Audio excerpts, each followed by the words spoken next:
Welcome, my peeps, my peoples. Please like, comment, subscribe, share the video. It'd be greatly appreciated from the bottom of my heart, my peeps, my peoples.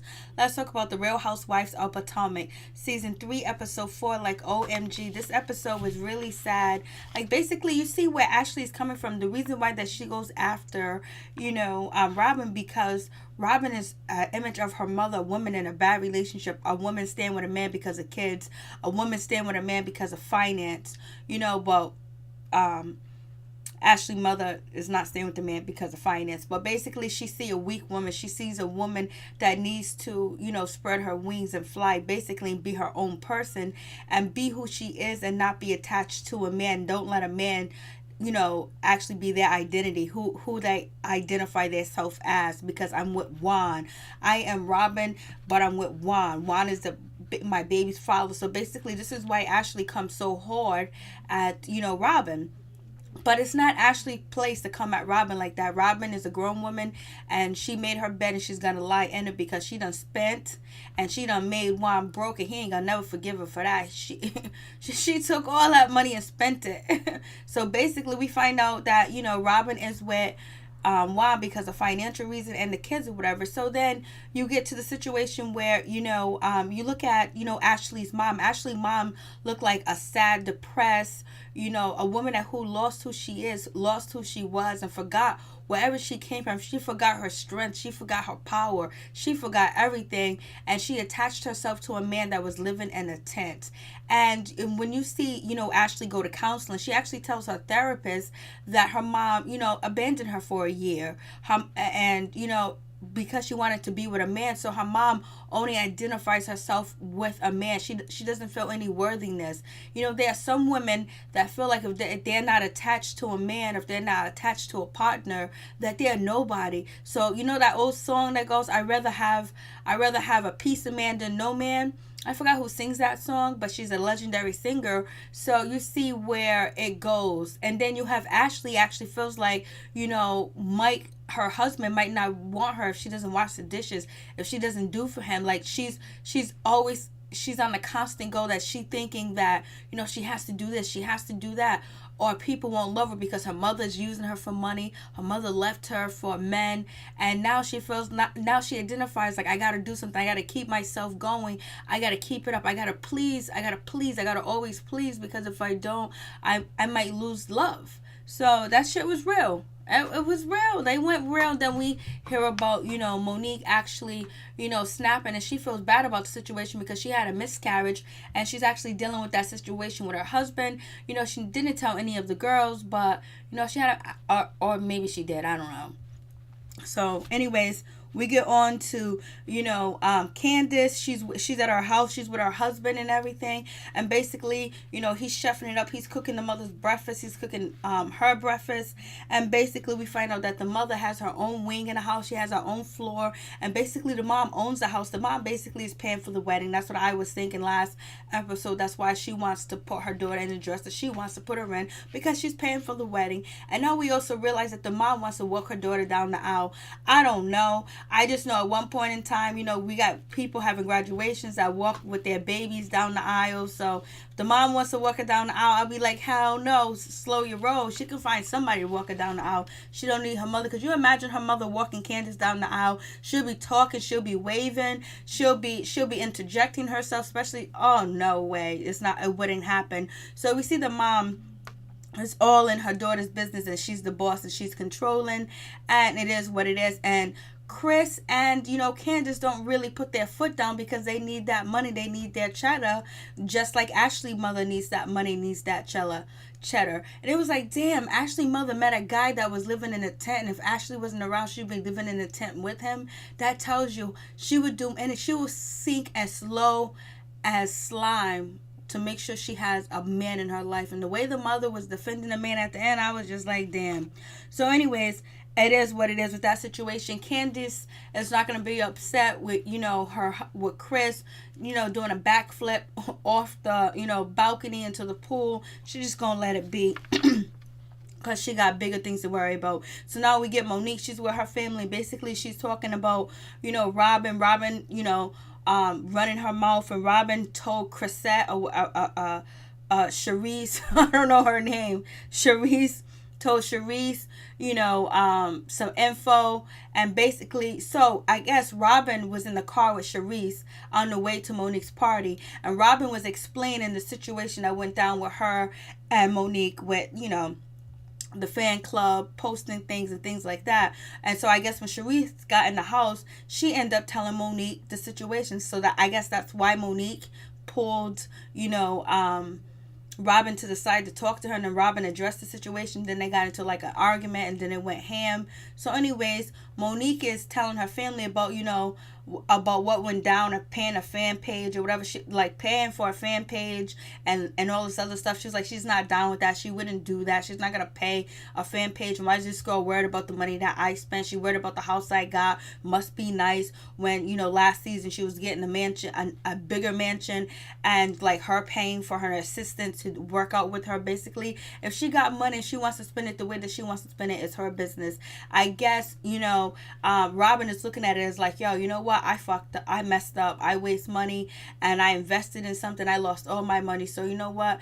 I didn't cherish what I had. So basically, I think Robyn's trying to live vicarious through Monique and saying, hey, listen, if I could be the future of you or the or whatever, I would just tell you to not spend your money the way it, not to blow your money. But also, Robyn is kind of salty and jealous as well, as Monique got her shit together and she got money and she's not making no dumb investments, and she's making good investments and she's making money, and her husband's making money doing whatever he's doing. So it is what it is. And so then we get Gizelle, and we have Robyn sitting there having a conversation, talking. So basically, Gizelle is talking about her little pop-up shop went well and she's doing good, and she refers to the Barty B or whatever. Like, she's too much. Like, she, like, her little tags that she tried to throw in, it just always falls off. And I don't know what's going on with Gizelle's wigs or her weave, her ponytails, her fade, not having a fade. Like, if you look in the slideshow, you'll see her hair. So I was like, I don't know what's going on. She got money, she got dough, she got cheddar. What's up with these weaves? These weaves are like, these weaves are looking worse than Love and Hip Hop New York weaves. So anyways, moving on from that. So basically, Robyn lets Gizelle know, like, she was attacked, she was ambushed, and basically, Monique coming at her, and she told, Sharice, whatever, in the van on the way there to the party. And then that's when Monique addressed her, and then she said Ashley came along, was talking about her husband, her marriage, Juan doing this, Juan doing that, and basically staying with him. And then Gizelle was like, did you tell her F you? She was like, yes, I did, more than once. So anyways, they have that conversation. So now you got, you have,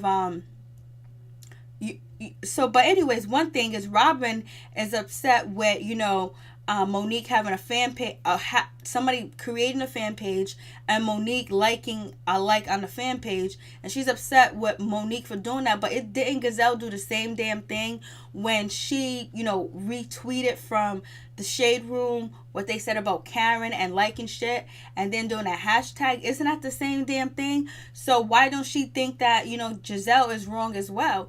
But I guess since Gizelle's doing it, it's okay. So anyways, Gizelle was like, you know what, I'm going to have a dinner or something, try to bring these ladies together. And she talks about writing her book or whatever. And so now she's going to be writing a book or whatever. And it is what it is. She's going to be writing this book. And basically, she wants to bring the ladies together for a garden dinner, garden something or whatever. And she wants to have and she wants them to basically, not fight anymore, try to mend the relationship. So then we have Gizelle.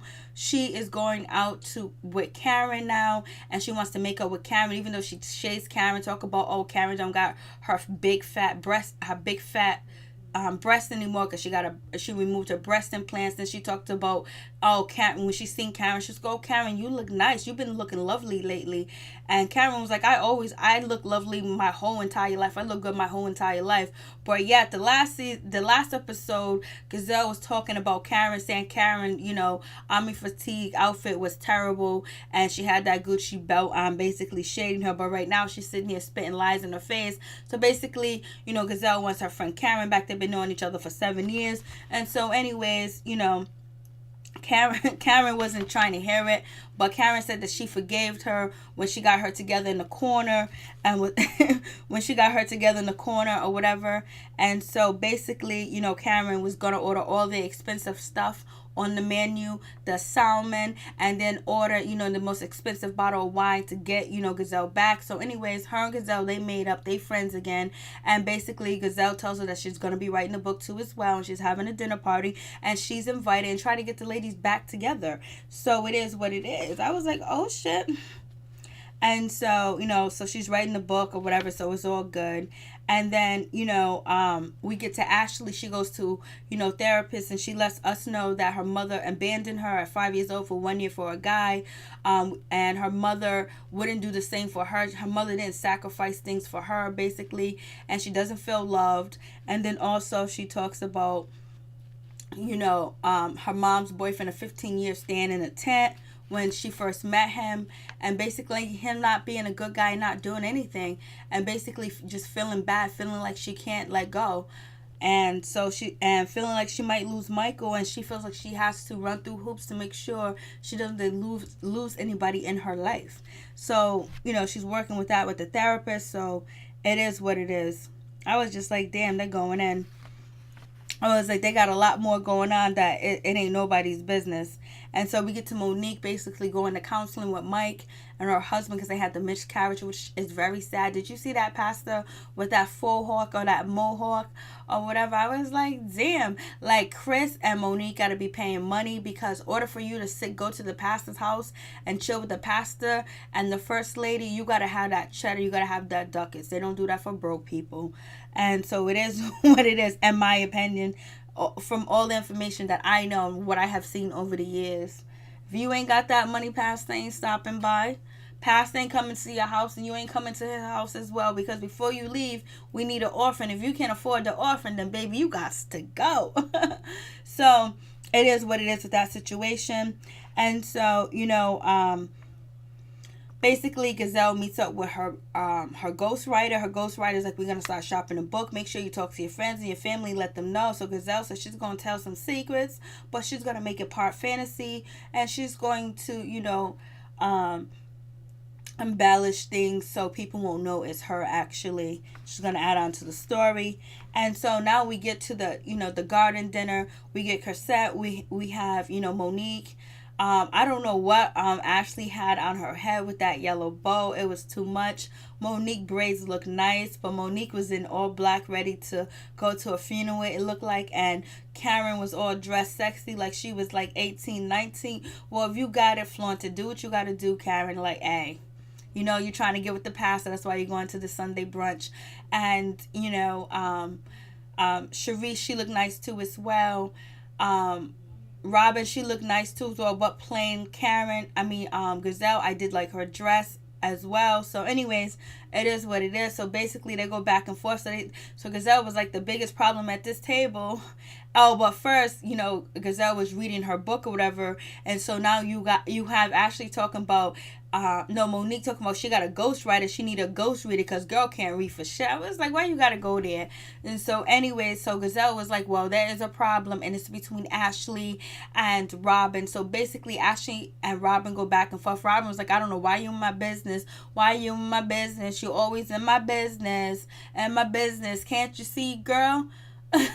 You ain't trying to end this. You ain't gonna end this. So basically, Robyn was like, yo, I'm sick and tired of you in my business. I don't know what the problem. What did I do to you? What is the issue? What is it? Like, you're always in my business. You're always in my business. Robyn doesn't want to face the facts, but she don't need to face the facts in front of the girls, and she don't need to face the facts with Ashley, because Ashley and her ain't best friends, like she said. But Ashley did apologize, and Ashley was like, you don't have to be with a man because of your kids. And that's when, Robyn was like, it's also financial reasons. But, Robyn doesn't have to explain that to her as well. But sometimes when people see that people will address you. People will get in your business, especially if it's a show like this.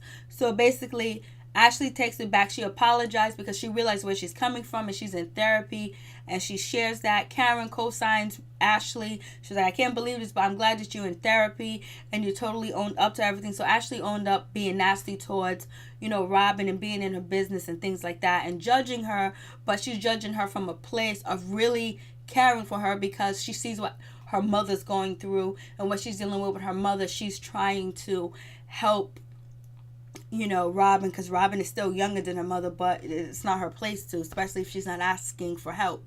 And so then they address the situation with Monique and Robyn, and it goes back and forth where Monique is talking about this fan page. Robyn's talking about this fan page, and then Monique was like, yeah, the fan page has nothing to do. And Robyn was like, oh, the biggest thing, that the reason why you're mad at me because I said you pay for the fan page. Yeah, hell yeah, nobody wants to be that cover being blown. You're talking about I'm paying for my own fan page, niggas. Somebody's supposed to make a fan page for you. So anyways, Monique was like, yo, yeah, I'm not doing that. You're always talking about me spending my money. Don't worry about how I spend my money. Don't worry about how I do that. I do it. I can and I will. So don't worry about it. And then Monique actually apologized.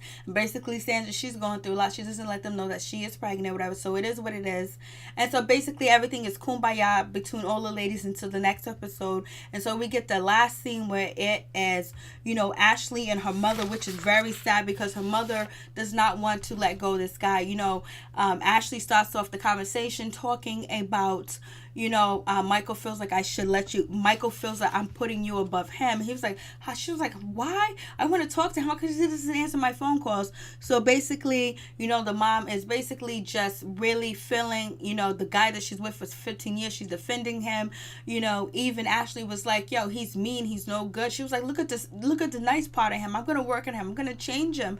And she was like, yo, you met him when he was in a tent. Like, he ain't doing nothing. She was just like, I need him there. You don't understand. So, basically she's just one of them type of people that needs to be attached to somebody. But at this time and point, she has so much low self-esteem, and she's been going through this for 15 years that, that guy that she's with for 15 years, he's a part of her DNA. She has a daughter with him, so he forever has a place to stay. He's forever gonna leech off of her. So basically, it seems like if Ashley actually stopped helping her, that she might need to take care of her sister. So there's two sisters and the boyfriend that are living with the mom, have been living with the mom, and basically, Ashley was like, I thought, what about homeboy? He was supposed to be kicked out the house.